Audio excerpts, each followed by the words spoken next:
Good morning. Today we're going to begin our adventure of keyframe animation. And that's basically getting into traditional animation. Keyframe animation is the 3D version of traditional 2D animation. And when I say keyframe, I mean we're going in and explicitly declaring the values of a position or a rotation frame by frame. So up to this point, we've done a little bit of that with the cameras, then we got into dynamics, we did a whole lot of that, and now we're branching off into the introduction to keyframe animation. And in good form, keeping with schools of animation, we're going to work with the bouncing ball first. So the first thing you could do is download this scene that I've provided for you of a bouncing ball rig. And once you have that scene, I'll be able to take you through understanding it and get started with the bouncing ball. So go ahead and do that. And then when you're done with that, if you were already in the 2D animation class, which many of you should have already been, you remember this lesson and you remember the book. But for those of you who don't remember, and for those of you who are not in that class, I've put together my document camera here for you so we can look at the book itself. So right here, this is on page 36 and 37.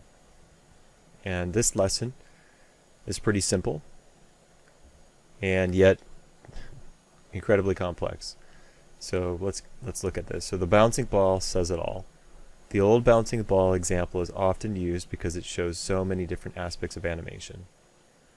Right. So for those of you who went through this in the 2D animation experience, here I'll show you in TV Paint. So if you remember this from TV Paint, we produce the bouncing ball, and there's a process to it of defining the contact positions, and then the passing positions, and then the in-betweens. And so very much the same in this traditional animation. We want to reproduce that in Maya, right, in 3D animation. And then of course deal with the idiosyncrasies of 3D animation along the way, but always keeping in mind the tradition and the principles and the way in which it was done on paper, or in this case hand drawn digitally. Either way is good, but we're always trying to bring our thinking back to this traditional way of working. So again, here looking at the book, we see here that right here, where it hits the boinks, that's the timing, the impacts. Where the ball is hitting the ground, that's the timing of the action, the rhythm of where things happen. It's where the accents or beats or hits happen. Okay, so that's really our first objective, and that's, interestingly, very easy to hit in 3D animation. We're able to hit those points, hit those downbeats very quickly, and you'll see that it's going to happen really fast.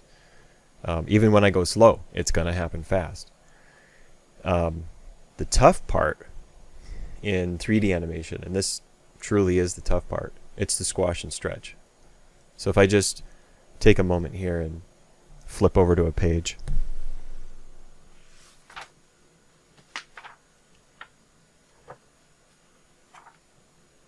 Right, this is on page 92 and 93, and then it goes on to 94 and 95. Do you guys remember this lesson?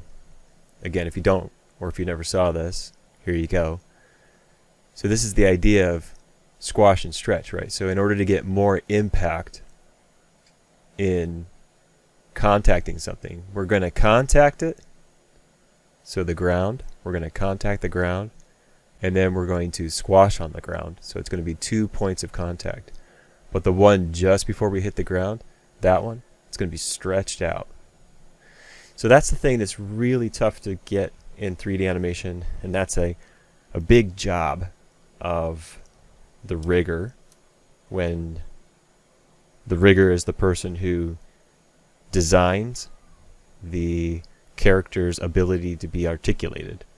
And then in collaboration with the animator, the rigger is having conversations with the animator about what does this need? What does this animation need? And then for those of you who are riggers training in that skill, you know that I say that it's best for the rigger, the articulation person, to be talented in animation, at least at a minimally informed in animation. So this is just one of those things that's absolutely like critical to successful animation, is the ability to deform the character, squash and stretch. And it continues on. So one of the issues that we're going to deal with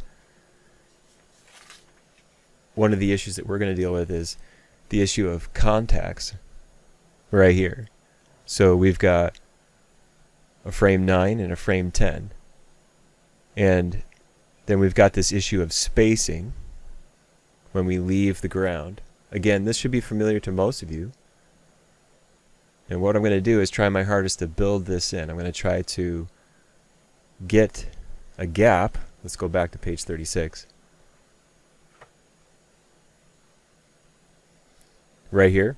Notice this white space between that drawing and that drawing. That's what we're going to fill. We're going to fill that gap with squash and stretch. And then there's a white space between this drawing and the next drawing. We'll call this one on the ground frame 10.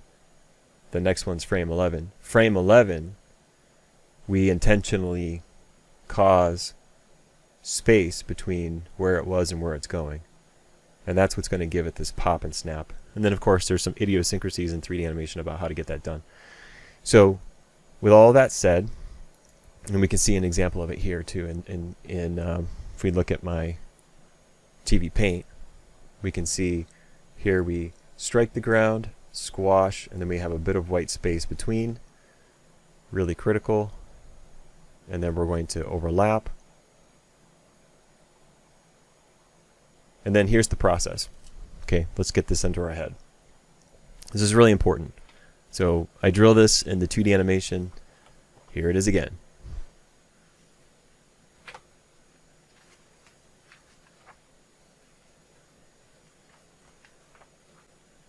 This stuff right here. The ways to animate. The 3 ways to animate, really. Straight ahead. And if we just take a moment and look at the shared notes. I believe I have a spot for principles. Hold on. Yeah, right here. 12 principles of animation. And I've got some white papers on the topic. We've got squash and stretch I mentioned. Timing and spacing, which was just mentioned on page 36. Arcs, which is pretty obvious. You know, if we look at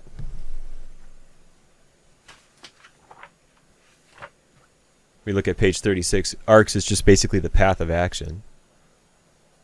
Or in the case of 3D animation, it's where we have a 2D channel, like the y-axis, adding with the z-axis, and then the two combined creates a path of action, the arcs. And then we have some tools in Maya for specifically tracking the arcs, which are really cool. I think we've seen that tool already in one of our earlier animations. Okay, back to the notes. And then we have this one right here, straight ahead versus pose to pose. And I recommend that we read this weekly. And so from this point on, just like in 2D animation, I recommend you come back here and you read it. You get it in your head of what it is, what it means to animate straight ahead, and what it means to animate pose to pose.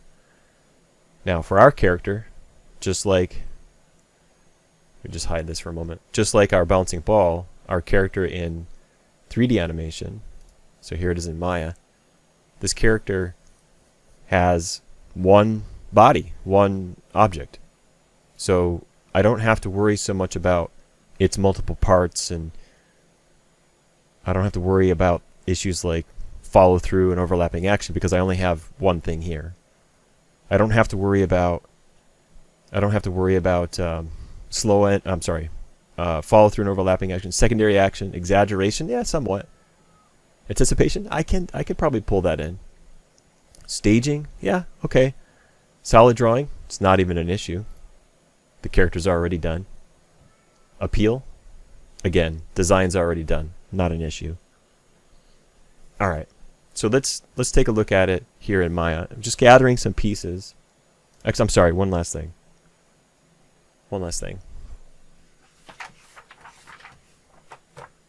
Right here, the 3 ways to animate. This is the thing I want you to read.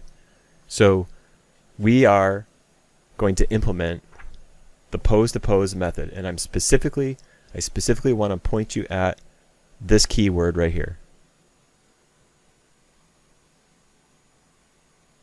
Contact. I think it's like a code word, and it's tucked very neatly into Richard Williams' teaching. And I'm sorry I didn't say what the book was. Richard Williams. I just made an assumption you already knew what the book was. Richard Williams, The Animator Survival Kit. First, second, or third edition, doesn't matter if you don't have it. Contacts. So Richard Williams says as like a keyword, a code word, that the contacts are, in a sense, the extremes. They're like the guideposts that we build everything else on top of. Okay, now let's go look at it in Maya.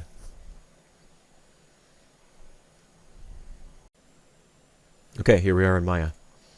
Now, when you download the scene, it should look just like this. If for any reason it doesn't look like this, you feel free to take some time to set up your workspace to be shaped in the same way that mine is. But it's pretty much the same workspace I've been using for our class. The scene should look just like this. You should have a bouncing ball.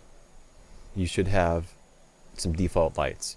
So if you press number 6, number 7 on your keyboard, you should have the textures and the lighting that I have here.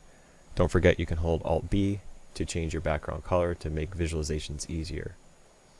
Alright, so let's look at what this thing is made of, and I'll do that at frame 1.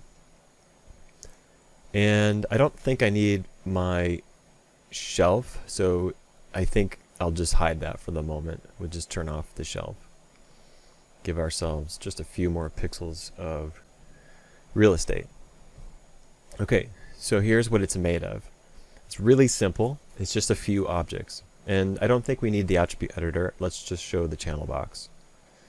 So what we have is an object, a large arrow, and this large arrow allows me to manipulate and move the ball around the scene.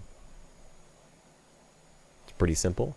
And this is the thing that allows me to rotate the ball and all that, so forth. And if I ever want to reset the ball in terms of its translation, I can just enter 0 for translation. Or if I want to reset its rotation, I can just click and drag right here under the channel box and enter 0, press enter, and it'll reset the rotations. So again, if I'm translating it, moving it about, boink, boink, boink, boink, boink, and then I want to affect its rotation, cranking it around, and I want to go into some wild rotations, you can see that I can get up to negative 1,873. And I can use that to help me control its rotations, probably a total of 2 full rotations in our bouncing ball scene. And if I ever want to reset that, again, just click and drag, enter 0. Here are some other things about keyframe animation that you probably want to know, just looking at this one controller for the moment. There's these 2 manipulators up here. I probably mentioned them in the past, but I'm going to say it again. You've got something that enables you to disable the Gizmo, or sorry, Gizmo, that's the wrong word, different software, manipulator. And then this second icon is an acceleration, so we can go very fast, very slow, sort of fast, faster, fastest. So I like to keep this on slow. And then this third button here is linear, or exponential. And I don't like exponential. I always keep it on linear. And here's what these buttons do. So now when I tag, select, say translate X right here on the word, not the number, but the word itself, now I can middle click and drag in the viewport, and I can animate according to this virtual slider. So this virtual slider is like over this whole viewport. When we say virtual, I basically means like an invisible slider. So when I middle click and drag anywhere in the scene with that thing highlighted, with that word highlighted, it's animating the translate X. And if I select 2, both are being animated. Okay, if I select rotation, that's being animated. Now, slow may not be fast enough for you. Slow might not be fast enough for you. So what you do, don't change the speedometer. Leave that alone. What you do is you hold down Shift and you get a little faster, or hold Control and you can get really tiny. So between Control, really tiny numbers, middle click, middle click is the speed that I set here, and then Shift, faster numbers. So between holding Control, little tiny changes, you can see little tiny changes.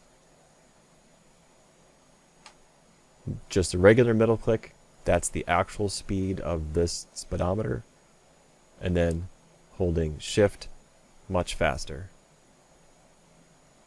Okay, cool. So now you know about the virtual slider, and you know you can highlight many channels by simply clicking and dragging. You can highlight many inputs by clicking and dragging, and translation and rotation can be reset by simply entering 0. Now what I anticipate, because our ball is going to go like this, boink, boink, boink, boink, boink, I anticipate that you're not going to reset translation because we're going somewhere.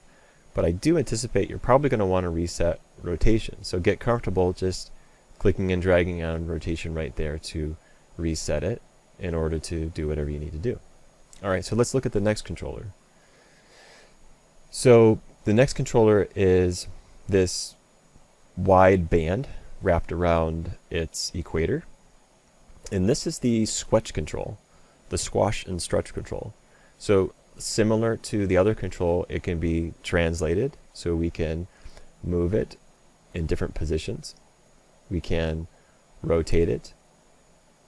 And it has 3 parameters. It has a low bound, high bound, and a squash. Squash is the primary one. So when you highlight squash using our virtual slider, we can animate the squash and stretch of the ball. And we can hold Shift to go faster. Now the high bound, low bound is a feature that we were doing in the rigging class. For the few of you who are in the rigging class, you remember this. The high bound, low bound is just changing where it occurs. So I can press on the top end of the squash, creating a sort of a teardrop shape. And I can press on the opposite side of the squash, again making the opposite teardrop shape. Those are just optional features. I thought they might be interesting, so I added them in there. And if we enter 0, it will reset all 3 of those parameters. Now, these are keyframeable, meaning that if I just take the squash plane for example, if I want to start dead center, I can keyframe it, meaning I'll just press S on the keyboard. We know that by now. And then let's say at frame 5, I want to move up. And we get the F curve. And we get keys. And everything that's in this channel box is keyable. And that's how our keying is set up. Everything that's in the channel box is keyable. And if you want to understand keying a little more deeply, you can go to the key menu, set key option box, and see that these are the possible ways in which you could configure keyable. So right now, what's keyable is the default. We have manipulator handles, and keyable attributes are keyable. You could, if you want to, just set it to all keyable attributes. So that would just be the keyable attributes of this control. There's even a way to set it up so that we key all the keyable attributes of all the keyable controllers in this character. To know more about that, ask me in the Q&A about creating character key sets, and I can help you with that during the Q&A. And here, I'm just going to continue the demonstration of I can sketch it, and if I key it, what I'm doing is I'm changing the sketch plane. So what I'm saying is sketch from here or sketch from here. So now when I choose to sketch, you see it's like it's pressing from the ground. Or if I choose to sketch from the top of the ball, it's like I'm saying sketch like you're dropping from the ceiling. And same, I can change the sketch plane. I can change where it starts and stops within some reasonable control. It's not perfect, but it does give me some reasonable control. Notice that the keys are pink. Those are the ones that have been changed. In order to keep those changes, simply press S to keep those changes. Now I have two positions. Not very good. If you're not happy with that, or you simply want to start over, highlight all the channels, right click on it and choose Break Connections. Or you can actually go to the graph editor, tag all the keys and delete them, which is going to be the same as breaking the connection. We're just removing all the key data. So I'll choose Break Connections, and that removes all the animation. And then to reset the character, this controller, I'll select all the channels and enter 0, and now the character snaps back to 0. So this is going to be really important for us to reset the character back to 0, particularly when we get to the squash and stretch component of our animation. Now, 3D animation, I'm sorry, in 2D animation, let's just flip back to TV Paint. In TV Paint, where are you? In TV Paint, we have basically squash and stretch drawn in like right away. So let me just build a duplicate structure on this. That was not a duplicate structure. That's a duplicate structure. Okay, so right here, let's say I just shrink this down a little bit and I'll lock it. So when we're building in, say, frame 9, we can get in there and say, okay, right here, that's where the squash is going. Man, I really want to stretch that sucker out. I really want to thin it out. You could do whatever you want in that moment. So hand drawn has this privilege of saying, I don't like that, or like I want to increase or inflate it. All we have to do is get in there and draw the thing exactly as we want it. Now, in 3D animation, flipping back over to Maya, we have, in a sense, we have that control if the control has been given to us. In a sense, that's what it means. So if I want to hit those same shapes, I first need to hit the positions, the boinks. So I want to go boink, boink, boink, boink, boink, boink. I want to hit all those positions, and I want it to look like a solid bouncing ball with no rotation. And then I'm going to go through and figure out rotation, and then I'm going to go through and figure out squash and stretch, and I'm going to figure out squash and stretch on key points, and I'm going to figure out squash and stretch in other areas for little embellishments. And so I have to basically do several passes, several runs over my animation. This is not that different from 2D animation in that sense, but if you know what shape you wanted to hit in 2D animation, you just bang, you just hit it.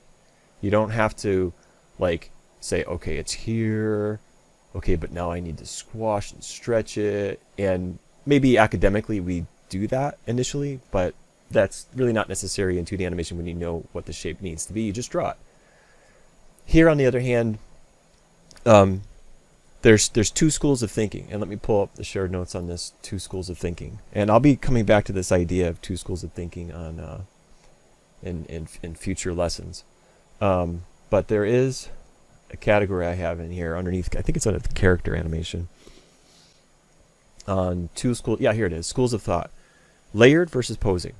All right, so this is very simple, and I'm not going to get deeply into it, but I demonstrate Cameron Miyazaki, who is an animator at Pixar, not related to Miyazaki, the director of those cool films from Japan, but a different Miyazaki.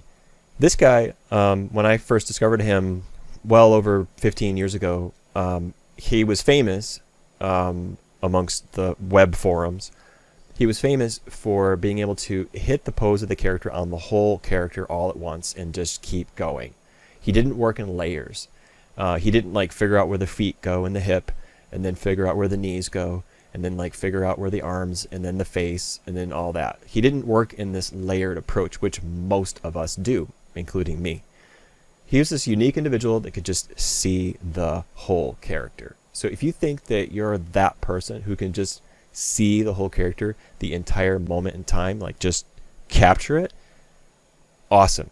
Be that animator, because that's a unique ability, and I think that you should press for that if that's something that you feel it's in your wheelhouse. If not, then you're like me and the majority of animators. You are going to work in this layered approach. Translations first, then the rotation, then the scale, and so on and so on. And then the hands, and then the fingers, and so on and so on. So we're going to work in this layered approach. All right, so enough of the talk about what it is. Let's just start making it happen. Oh, yeah, just one last thing I wanted to point out. In my notes in my book, I underlined that we'll do several straight-ahead runs on different parts, taking the most important thing first. And I made a note that 3D follows this format, just exactly the way I described. Most of us in 3D animation approach it this way. Okay, let's get to it. So, first of all, this animation is going to be 62 frames long. And if you're wondering where I got the timing for that, you can find the timing chart on the bottom of page 37. Right here. So I start my animation at the top. Right there is frame 11 in this drawing, but I call that frame 1. And then we drop, and then we go from there, figuring out the rest. All right, this is how I got my timing. If anyone's wondering how did I get those timing charts, this is how I got my timing chart.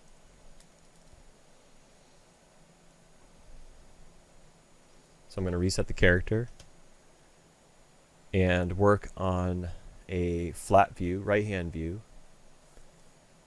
and maybe the left-hand view. Yeah, let's work on the left. Go ahead and switch to the left. Let's do it.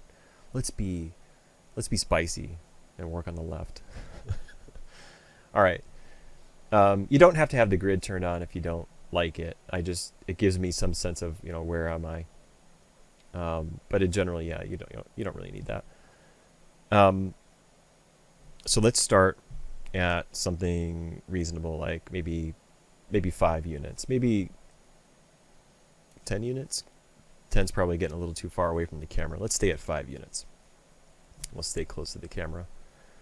And let's use this as our starting position at frame 1 and key it. Press S.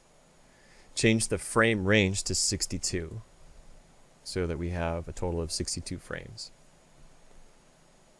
All right. Now, go ahead and put your cursor over the graph editor and press T. That'll align us in time. If you press G, so T to center time, current time, G to fit all of this chunk of time, frame 1 to frame 62 at the end here. Now, what we're going to do is key all the down positions first. We're not even going to worry about spacing. Spacing is going to come afterwards. So the first thing we do is we figure out how far do we want to go. So I want to go all the way over here. So what is that? Unit 50? So I'm looking at unit 50 in world space.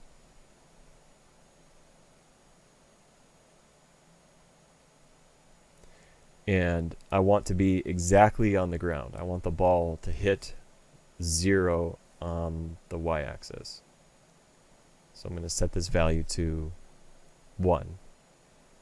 And then I'm going to keyframe the character. So just press S.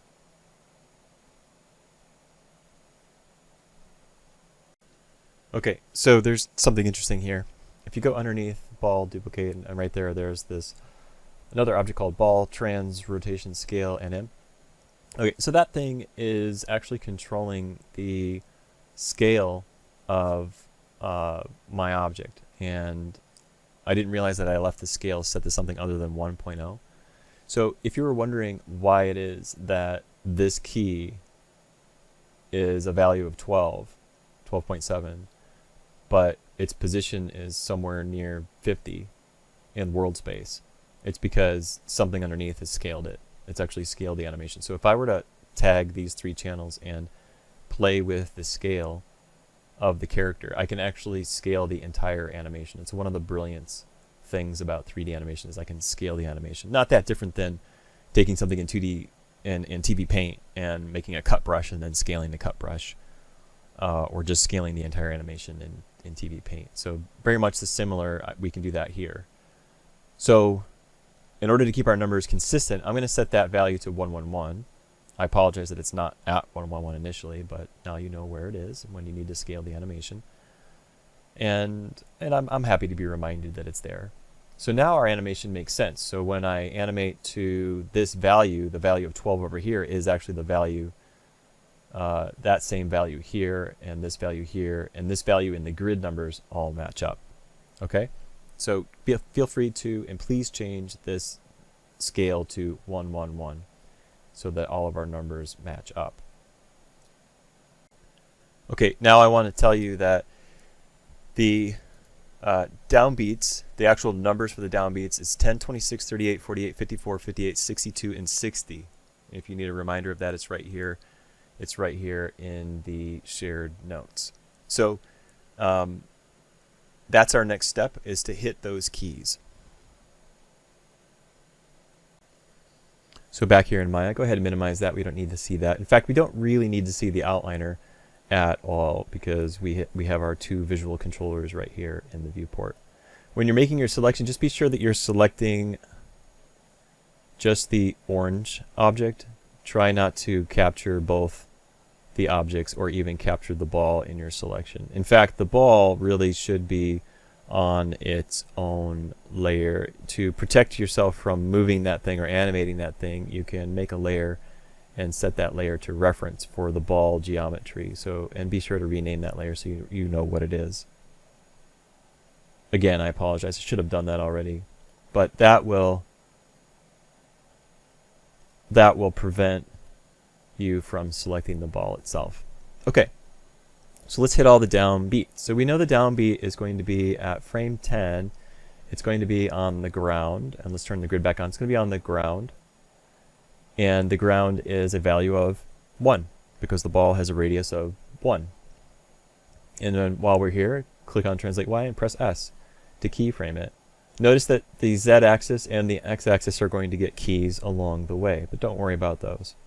We'll fix those later. At frame 26, press S. Frame 38, S. Frame 48, S. Frame 54, S. Frame 58, S. So now we have positioned or visually marked the down position of the ball on the Y-axis. Now we want to mark the up position. So the up position is going to be about 50% of where it was. So this is at frame 1, it's about 5 units up. So at about frame 18, we're going to move about halfway up. And so this is going to produce a linear loss of energy if we are 50% of where we were before. And I'll talk more about the sort of the linearity or how the linear quality of it doesn't seem very natural, but it'll work out okay for now.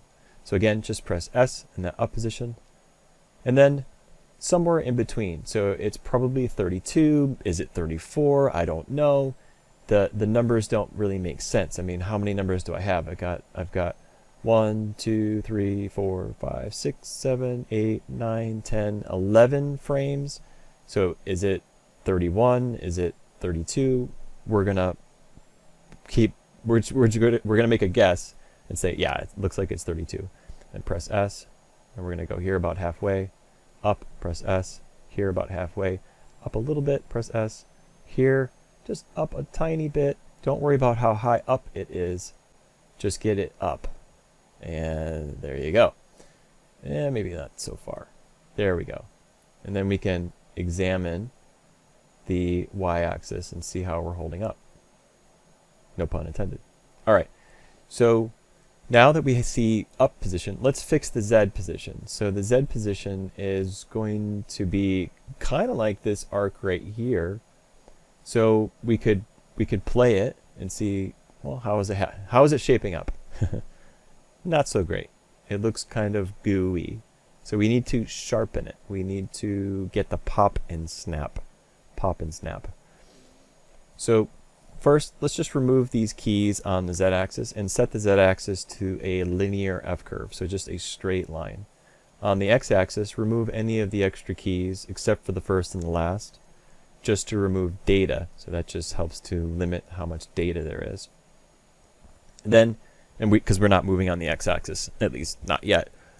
Then what we're going to do is sharpen the downbeat. So to sharpen the downbeat, we're going to tag all of the downbeats, and we're going to set them to be linear, and that will push the tangent handles. And we could go a little bit further, and we call these break keys. So if we said linear, and then on top of that we can have broken tangents. Now we got dotted lines on our tangents. And then let's go a little further and say they can be, and we did this before, if you remember this, they can be weighted tangents. And now what we have are these little squares at the end of the tangent handles. So we've weighted them, or they're weighed, and they are broken. So what happens? What we get is the ability to tag the tangent handle and change its length and direction in nearly anything that we want it to be, causing all kinds of wild things to happen on that curve. So now we can really sharpen this up. So specifically what I want to do is make these just about vertical. And I can play with just how far I push that tangent handle. So I can press this up, move that down. And I'll go through modifying each of these downbeats.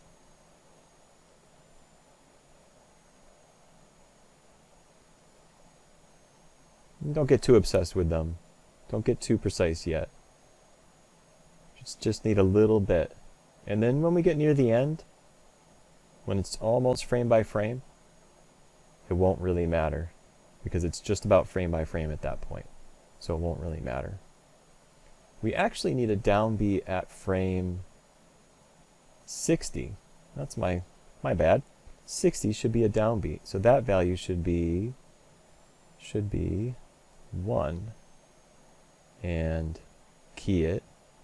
And there should be an upbeat at frame 59. And an upbeat at frame 61. Tiny little hops right here at the end. And then this key should be broken tangents with weighted tangents. There we go. Very nice. Okay, let's see how we're shaping up now. Rewind, hit play. Not bad. A bit better. No rotation yet, but we're getting that pop and snap.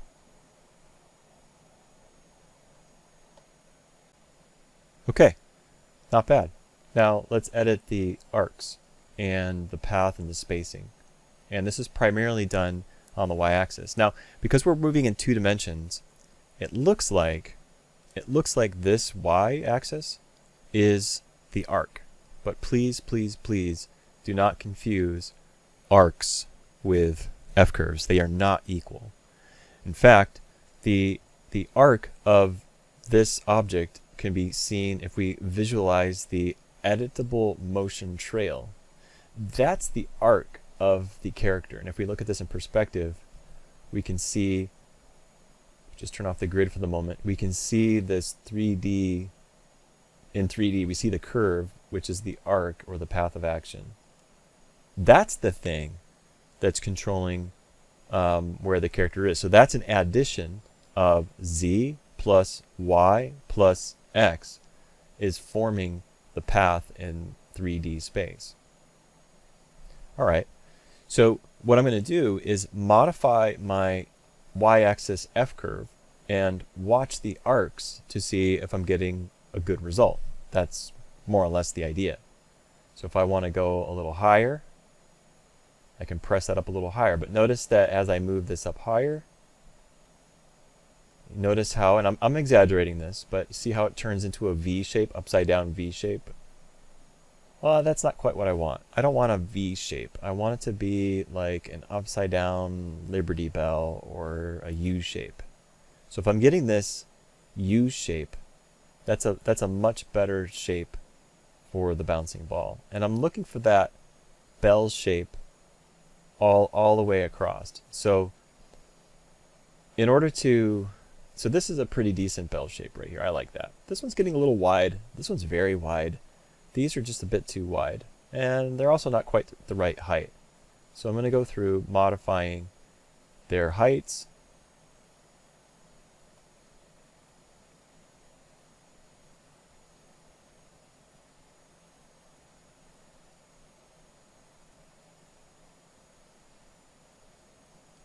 Little tiny things at the end. And again, by this point we're frame by frame, so the f-curve is irrelevant. In fact, we can set all this at the end to be linear. It can be linear because we're, again, frame by frame. There is no interpolation between the frames. So the y-axis is looking okay, but the z-axis is what really needs a little help. So let's remove any keys that may have been added. So we just have the first and last key on the z-axis. Tag that f-curve, set it back to automatic. Now what I'm going to do is modify how quickly it exits. So, and I'll do this with on both keys, I'll set them both to be broken and weighted tangents. So now I can really squash and stretch that entire path, pressing the whole thing out. So that feels a little bit better, doesn't it? Like just have it accelerate out a bit quicker. And this shape's a little bit stretched. We can come over here and see that we get this decent slow in and slow out. Now, if we feel like it's still not quite right, we can tag the f-curve itself, right-click on it and choose Insert a Key. And that just inserts a key to this f-curve only. And we can modify that particular portion if we feel the need to do that. And same thing at this next downbeat at 26. We might insert a key and maybe modify, modify just how that's pressed. So I could press this a little bit, that a little bit, and so on and so on and so on. So then, and I'll try to be very gentle with that because I don't want to cause any sense of like slowing down too much. I want it to continue to progress forward. And again, play to get a feel for how that's going. It feels a little gooey, a little bit sludgy in here. But we haven't worked in the squash and stretch yet, and we haven't worked in the rotation. There's still other elements to work in that could be useful distractions to what would otherwise be imperfections if I didn't have rotation and squash. So with rotation and squash added, it becomes a sort of a distraction and keeps me from perceiving the imperfections that are here right now. So basically, let's add more and see how we like it. And all of this is being edited, or not edited, evaluated is the right word. All of this is being evaluated at 24 frames a second. So let's just confirm that we are always playing at 24 frames a second. So I have this set to play every frame because of the dynamics we were doing, but I'm clamping it to stop at and play at 24 frames a second. And I also have my FPS turned on. Under display, heads up display, I have, where is it, frame rate turned on. So I get a sense of what the frame rate is attempting to be. And it attempts to stay around 24 frames a second. So I can trust this reasonably without having to produce play blasts every 15 seconds. Okay, so I'm pretty happy with that. Now I want to go through figuring out. I'm pretty happy with that path of action, the arc, and now I want to figure out the squash and stretch and even the rotation. Now this rig is designed so that the rotation and the squash and stretch are independent of each other. In fact, the squash and stretch has its own rotation from the ball. So let's build in some rotation for the ball, and let's remove all rotation between the first frame and the last frame, any key that was there. And let's just focus on, I think it's rotation on, yeah, X. So I really just want to rotate on, yeah, X. So let's take the last key of rotation X and set that the value of the last key of rotation X to 720. And we can do that here in the graph editor, 720. And it might be negative 720. I can't remember if I have to go the one way or the other way. That seems okay. Yeah, a forward rotation seems okay. And that looks pretty good. Now, stop that. Now let's set this to be similar to the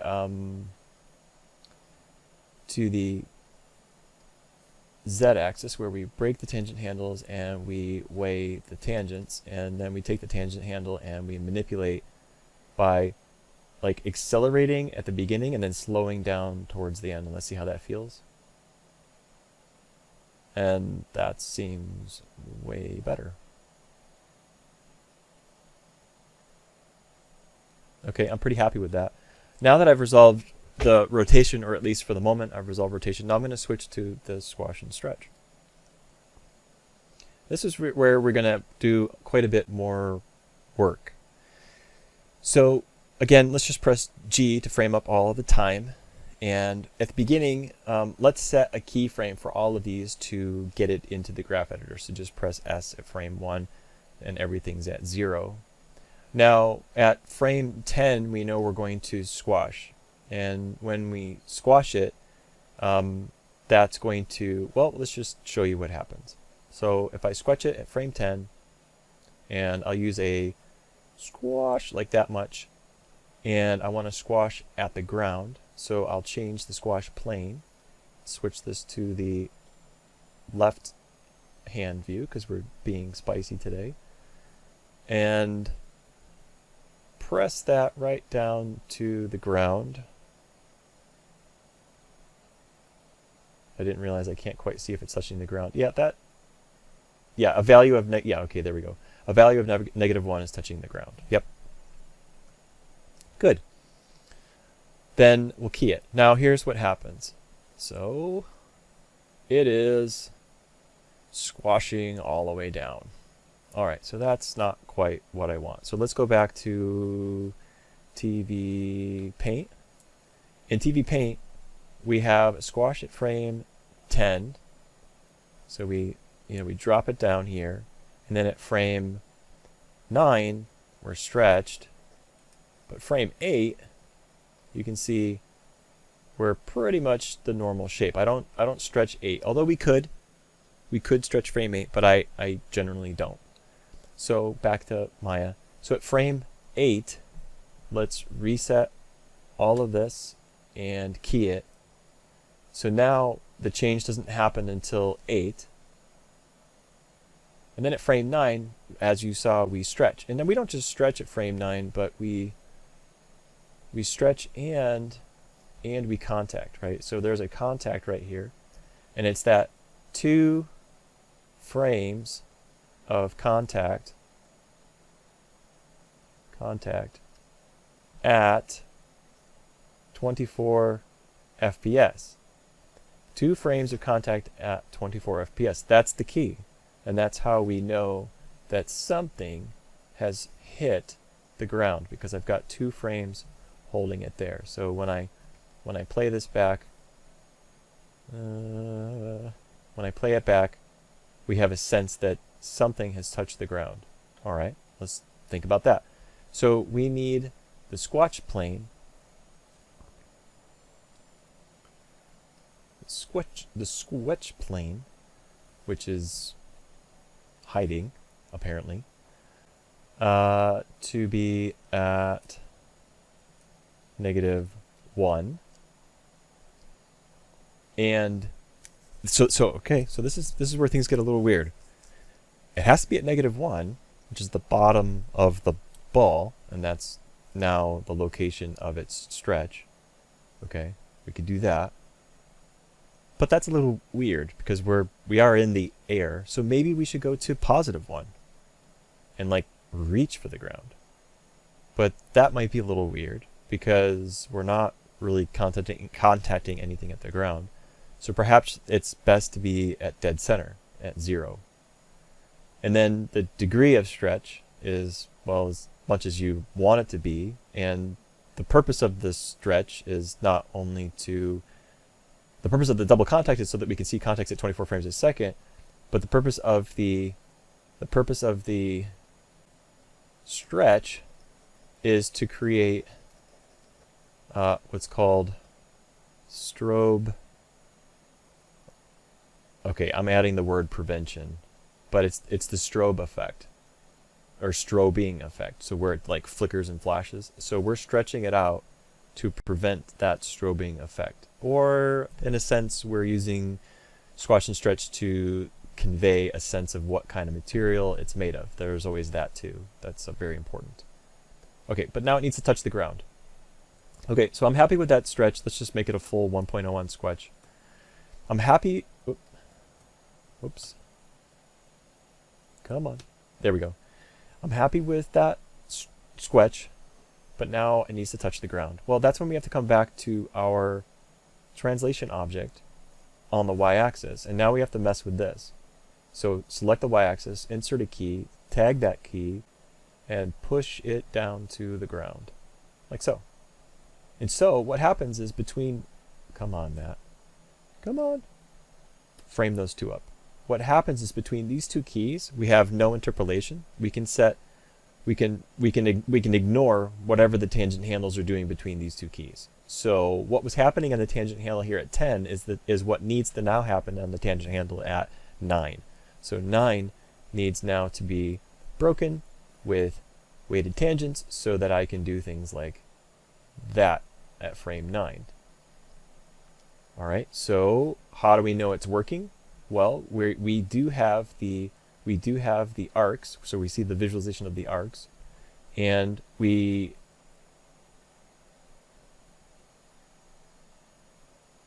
can play it back and we can see it's working. Now, getting back to our original shape, frame 11. Frame 11, we want to return back to our original shape. So that's again back to the squash controller at frame 11, 10, 11. Set all of these back to 0. Key it. So now we have this sinusoidal wave. Boink. So you should have something like this sinusoidal wave between 8, 9, 10. Alright, so then let's look at it. Rewind. And let's play it. Yeah, good. Okay, now I really squashed the crap out of that thing. It doesn't need to be that wild.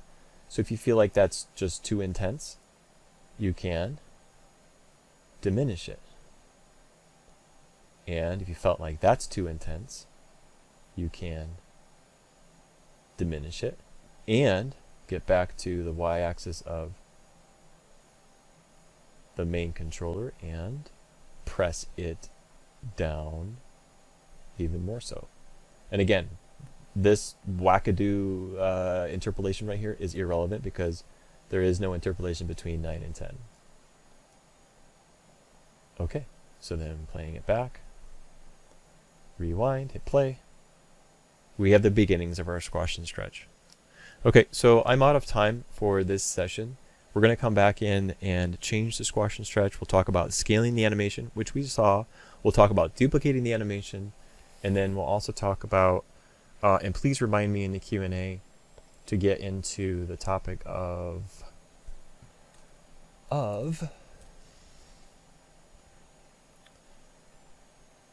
time editing.